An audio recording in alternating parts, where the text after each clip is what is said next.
ನಮಸ್ಕಾರ.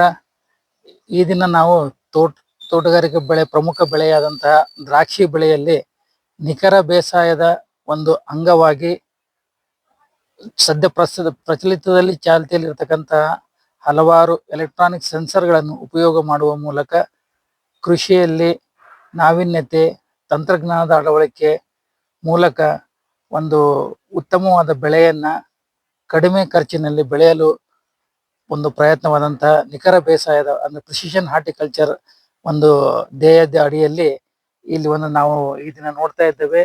ತೋಟಗಾರಿಕಾ ವಿಜ್ಞಾನ ವಿಶ್ವವಿದ್ಯಾಲಯ ಬಾಗಲಕೋಟೆಯ ಮುಖ್ಯ ಆವರಣದಲ್ಲಿರ್ತಕ್ಕಂತಹ ಒಂದು ದ್ರಾಕ್ಷಿ ತೋಟದಲ್ಲಿ ತಮಗೆ ಕಾಣ್ತಿರುವಂತೆ ಒಂದು ಉಪಕರಣವನ್ನು, ಎಲೆಕ್ಟ್ರಾನಿಕ್ ಉಪಕರಣವನ್ನು ನಾವು ಇಲ್ಲಿ ಅಳವಡಿಸಿದ್ದೇವೆ.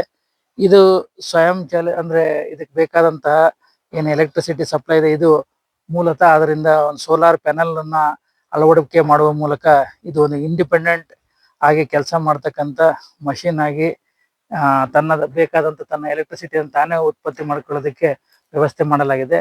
ಅದರ ಜೊತೆಗೆ ನಾವಿಲ್ಲಿ ಒಂದಷ್ಟು ಸೆನ್ಸಾರ್ಗಳನ್ನ ಮಣ್ಣಿನಲ್ಲಿ ಹಾಗೂ ಒಂದು ವಾತಾವರಣದಲ್ಲಿ ಇರ್ತಕ್ಕಂತಹ ತಾಪಮಾನ, ಆರ್ದ್ರತೆಯನ್ನ ಅಳೆಯಲಿಕ್ಕೆ ಸೆನ್ಸಾರ್ಗಳನ್ನು ಅಳವಡಿಕೆ ಮಾಡಲಾಗಿದೆ.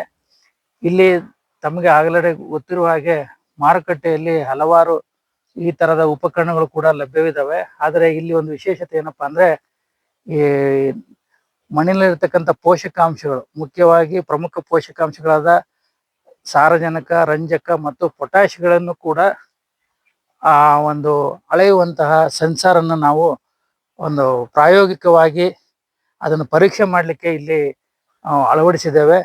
ಇದರಿಂದ ಬರ್ತಕ್ಕಂಥ NPK ಮತ್ತೆ EC, pH, ಸಾಯಿಲ್ ಮಾಯಿಶ್ಚರು ಮತ್ತೆ ಗಾಳಿ ಹವಾಮಾನದಲ್ಲಿರ್ತಕ್ಕಂಥ ತಾಪಮಾನ, ಆರ್ದ್ರತೆ ಇವುಗಳನ್ನ ಒಂದು ರಿಯಲ್ ಟೈಮಲ್ಲಿ ಈ ಒಂದು ಸಾಧನದಲ್ಲಿ ಎಲ್ಲವೂ ರೆಕಾರ್ಡ್ ಆಗ್ತದೆ. ಹಾಗೂ ಅಲ್ಲಿಂದ ತನ್ನ ಸ್ವಯಂ ಚಾಲಿತವಾಗಿ ನಮ್ಮ ಕೇಂದ್ರ ಸರ್ವರ್ಗೆ ಇಲ್ಲಿರ್ತಕ್ಕಂಥ ಡಾಟಾ ಪ್ರತಿ 15 ನಿಮಿಷಕ್ಕೆ ರವಾನೆ ಆಗ್ತದೆ. ಆ ಮೇನ್ ಸರ್ವರ್ ಅಲ್ಲಿ ಇವೆಲ್ಲ ಏನು ಮಾಪನ ಆಗಿರ್ತಕ್ಕಂಥ ಅಂಕಿಅಂಶಗಳೆಲ್ಲ ಅಲ್ಲಿ ದಾಖಲಾಗಿ ಅಲ್ಲಿ ಸೇವ್ ಆಗ್ತವೆ. ಅದರ ಮೇಲ್ಗಡೆ ನಾವು ಈ ತೋಟದಲ್ಲಿ ಏನೇನು ಕ್ರಮಗಳನ್ನು ಕೈಗೊಳ್ಬೇಕು ಅಂದ್ರೆ, ನೀರು ಎಷ್ಟೊತ್ತು ಆನ್ ಮಾಡ್ಬೇಕಾಗತ್ತೆ, ಆಮೇಲೆ ಯಾವ್ಯಾವ ಗೊಬ್ಬರ ಕೊಡ್ಬೇಕಾಗತ್ತೆ, ಎಷ್ಟು ಪ್ರಮಾಣದಲ್ಲಿ ಕೊಡ್ಬೇಕಾಗತ್ತೆ, ಇವುಗಳನ್ನ ಒಂದು ಆಟೋಮ್ಯಾಟಿಕ್ ಆಗಿ ಅಲ್ಲಿ ಕ್ಯಾಲ್ಕುಲೇಟ್ ಮಾಡಿ ತನ್ನಷ್ಟಕ್ಕೆ ತಾನೇ ಸ್ವಯಂ ಚಾಲಿತವಾದ ಒಂದು ವಾಲ್ಗಳ ಮೂಲಕ, ಡ್ರಿಪ್ ಮೂಲಕ ಗೊಬ್ಬರವನ್ನು ಕೊಡೋದು ಮತ್ತು ನೀರಿನ ನಿಯಂತ್ರಣ ಮಾಡಲಿಕ್ಕೆ ಇದು ಒಂದು ಪ್ರಾಯೋಗಿಕವಾಗಿ ನಾವು ಇಲ್ಲಿ ಈ ಒಂದು ಸಾಧನವನ್ನ ಪರೀಕ್ಷೆ ಮಾಡಿ ಇದನ್ನ ಫೈನ್ ಟ್ಯೂನಿಂಗ್ ಅಂದ್ರೆ ನಮ್ಮ ಕ್ಯಾಲಿಬ್ರೇಟ್ ಮಾಡತಕ್ಕಂಥ ಒಂದು ಪದ್ಧತಿಯನ್ನ ಇಲ್ಲಿ ಒಂದು ಪ್ರಯೋಗವನ್ನು ನಾವಿಲ್ಲಿ ಕೈಗೊಂಡಿದ್ದೇವೆ. ಮುಂಬರುವ ದಿನಗಳಲ್ಲಿ ಈ ಒಂದು ಸಾಧನ ಸಮರ್ಪಕವಾಗಿ ಕಾರ್ಯನಿರ್ವಹಿಸ್ತಾ ಇದೆ.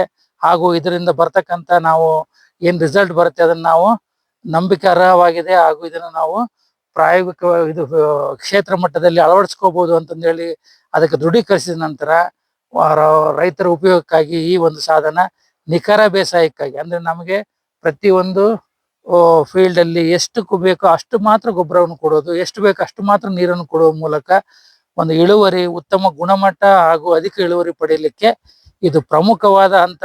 ಯಾಕಂದ್ರೆ ನಾವು ಇತ್ತೀಚೆಗೆ ಕೇಳ್ತಾ ಇದ್ದೇವೆ ಎಲ್ಲ ಬೆಳೆಗಳಲ್ಲಿ ನಾವು ನಿಖರ ಬೇಸಾಯ, ಯಾವುದೇ ಒಂದು ಉತ್ಪನ್ನಕ್ಕೆ ಬೆಳೆಯಲಿಕ್ಕೆ ಬೇಕಾದಂತಹ ಏನು ಗೊಬ್ಬರ ಆಗಿರ್ಬೋದು, ನೀರಾಗಿರ್ಬೋದು ಕೊಡ್ತೀವಲ್ಲ, ಇದರಲ್ಲಿ ಒಂದು ಅವಶ್ಯಕತೆಗೆ ಎಷ್ಟು ಅಷ್ಟು ಮಾತ್ರ ಕೊಡುವ ಮೂಲಕ ನಾವು ರಿಸೋರ್ಸ್ ಆಪ್ಟಿಮೈಸೇಷನ್ ಅನ್ನುವ ಕಾನ್ಸೆಪ್ಟ್ ನಲ್ಲಿ ಇದು ಒಂದು ಪ್ರಮುಖ ಸಾಧನವಾಗಿದೆ.